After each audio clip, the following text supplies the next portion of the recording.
एक ऐसा नाम जिसे सुनते ही दिमाग में आती है रोशनी, मुस्कान और छुट्टियां, और एक ऐसी रात जो हमेशा यादों में बस जाती है। लेकिन आज इसी गोवा में अरपोरा की रात ने ऐसी चीख सुनी जिसने पूरे राज्य का दिल दहला दिया। किसी ने नहीं सोचा था कि मस्ती और संगीत के बीच मौत इतनी चुपके से दस्तक दे सकती है। रात के करीब 12 बज रहे थे।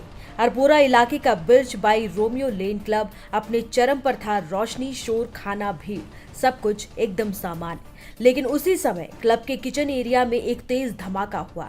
कुछ सेकंड, बस कुछ ही सेकंड में आग ने ऐसा रूप लिया कि लोग समझ भी नहीं पाए कि क्या हो रहा है।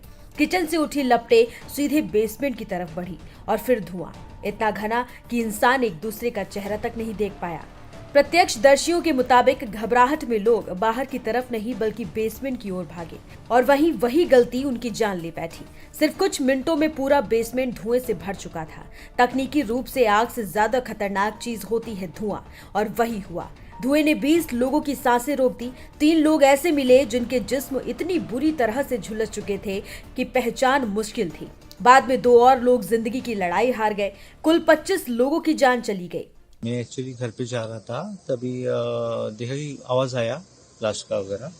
तो मैं देखा कि मेरे एक्चुअली नियर बाई घर है इधर। मैं देखा तो कि आग जला। एक्चुअली मोस्टली क्या होता है इधर, कभी पटाखे जलते हैं, कुछ फंक्शन होता है वगैरह, तो उतना ये मतलब हम लोग ने इतना वो चीज नहीं लिया, मतलब ये नहीं लिया। तो बाद में देखा तो एम्बुलेंस, थोड़े टाइम के बाद घर पे गया मैं, एम्बुलेंस जा रही है बाहर। तो बाद में हमने गाड़ी लेके उस साइड में गए तो देखा तो ये सब इंसिडेंट हो चुका था। ओके सर, आप ये रेस्टोरेंट कितना साल से है? क्लब, नाइट क्लब है क्या रेस्टोरेंट है?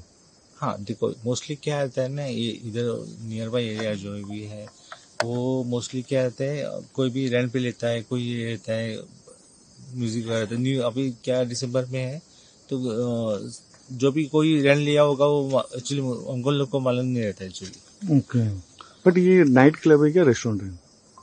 हाँ देखो, रेस्टोरेंट भी रहता है, नाइट क्लब मतलब आप कहाँ रहते हैं? हाँ नियर बाई इधर ही, हाँ अरपोरा। बट ये फर्स्ट टाइम ऐसा इंसिडेंट हुआ ऐसा लग रहा है आपको? फर्स्ट टाइम, हाँ ये तो फर्स्ट टाइम ही हुआ होगा क्योंकि आप नेशनल टीवी पे हो तो इतना ऐसा इंसिडेंट हुआ तो नहीं। अभी क्या ऐसा आपका सामने कोई एम्बुलेंस से लेके जाने का ऐसा कुछ देख रहे थे? नहीं, क्या हुआ, मेरे को एक्चुअली आवाज आया, ऐसा आया। मैंने अपने देखा कि हम लोग को लगा कि कुछ फंक्शन चल रहा है, कुछ ये हो रहा है। तो थोड़ी टाइम के बाद एम्बुलेंस वगैरह गए हो गए, तो हम लोग को बाद में हम लोग रेस्ट गया। कैसे देखते हैं आप? मेरे को सर जिसे उधर दिखाई दिया ना, वो आग जैसे ऊपर लोग दिखाई दे रहा है, कैसे मालूम पड़ा कि आग लगा।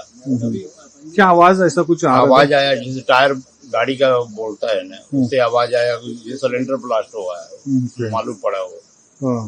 फिर ऐसा आवाज आ रहा था? हाँ, वैसे आवाज आया हो।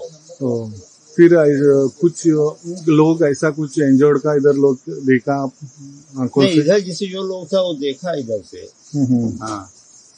फिर आप कब से इधर काम कर रहे थे? इधर मैं सर 8-9 साल होगा सर। 8-9 साल। और ड्यूटी कितना बजे था? मेरा 8 बजे शाम से 8 बजे सुबह तक रहता है। Same resort? जी। कौन सा रिजॉर्ट का? ये माइजन से लेक व्यू रिसोर्ट है। वो ये साइड में है? हाँ, यही है सर। अभी इंसिडेंट हुआ वो अलग है? वो अलग है, वो बर्च बाई रोमियो क्लब अलग फिर है। क्या आपको क्या लगता है कितना लोग रहेगा अंदर? वो सर मालूम नहीं कितना लोग रहा होगा, उसर अंदाजा मेरे को नहीं लग सकता कितना है, कभी ज्यादा कभी कम होता है। टूरिस्ट भी था क्या? वो मालूम नहीं सर, टूरिस्ट रहा होगा कि स्टाफ रहा कितना क्या। आपका नाम? गोविंद जायसवाल सर। रात 12:04 पर पहली कॉल पुलिस कंट्रोल रूम में दर्ज हुई। कुछ ही मिनटों में एम्बुलेंस, फायर ब्रिगेड और पुलिस वहां पहुंच चुकी थी। लेकिन आग की रफ्तार इंसानी कोशिशों से कई ज्यादा थी। कई घंटे चले ऑपरेशन के बाद एक एक कर शव निकाले गए। गोवा मेडिकल कॉलेज के बाहर एक लंबी दर्दनाक चुप्पी थी। मुख्यमंत्री प्रमोद सावंत ने इसे गोवा के लिए काला दिन कहा। उन्होंने साफ कहा कि जो भी इस हादसे के लिए जिम्मेदार है, चाहे क्लब मैनेजमेंट हो या कोई और, उन्हें बख्शा नहीं जाएगा। उन्होंने ये भी बताया कि मरने वालों में ज्यादातर किचन स्टाफ थे, स्थानीय लोग। कुछ पर्यटक भी इस हादसे की भेंट चढ़ गए हैं। जो आज क्लब में जो इंसिडेंट्स हुआ, जो अनफॉर्चुनेट इंसिडेंट्स, इस तरह का इंसिडेंट्स कभी नहीं होना चाहिए। गोवा जैसे टूरिज्म स्टेट में कुछ जो इलीगल या विदाउट परमिशन इस तरह के जो चलाते हैं, और इसी में जो फायर इंसिडेंट्स हुआ, इसी के कारण यहाँ पे जो उनके स्टाफ और एक 3-4 टूरिस्ट जो अंदर थे, इन्हें 2-3 इनको जल के हुआ, बाकी लोग बिकॉज ऑफ द सफोकेशन उनकी डेथ हो गई। ऑल टुगेदर 23 लोगों की डेथ हो चुकी है। जिनकी डेथ हो चुकी है उनके प्रति संवेदना मैं व्यक्त करता हूँ।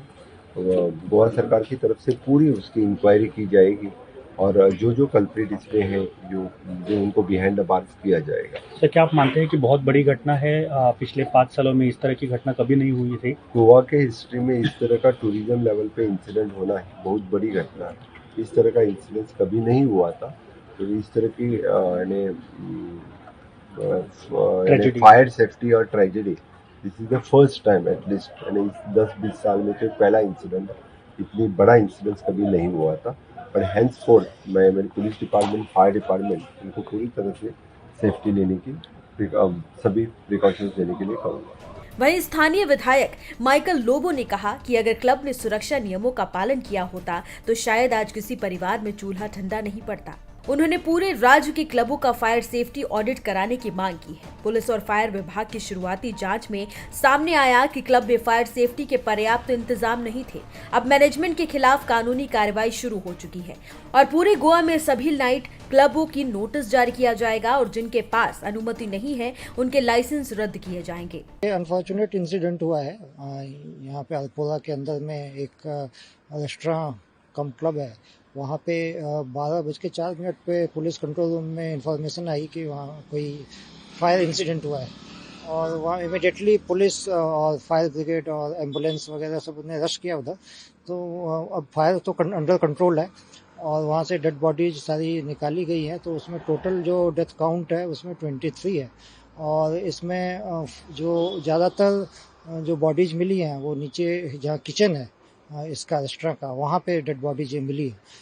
और अभी इस घटना के कारणों की जांच पुलिस करेगी और उसमें जो भी उसके कंक्लूजन निकल के आते हैं जांच के, उसके हिसाब से हम लोग इसमें एक्शन लेंगे। तो इसमें कैसे हुआ था और इसमें क्या टूरिस्ट लोग था कि नहीं तो लोकल थे? अभी इस बात की हम लोग पड़ताल कर रहे हैं कि इसमें कितने स्टाफ हैं। जो मैनेजमेंट है उसकी मदद से ये चीज़ करने की कोशिश कर रहे हैं कि इसमें कितने स्टाफ हैं और कितने इसमें जो विजिटर हैं उस रेस्टोरेंट के वो हो सकते हैं।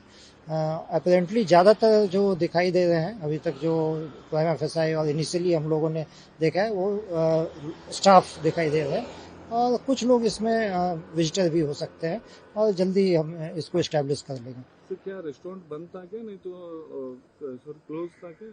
नहीं, रेस्टोरेंट तो मतलब वर्किंग था, और लेकिन ज़्यादा शायद तादाद नहीं थी उस समय टूरिस्ट की।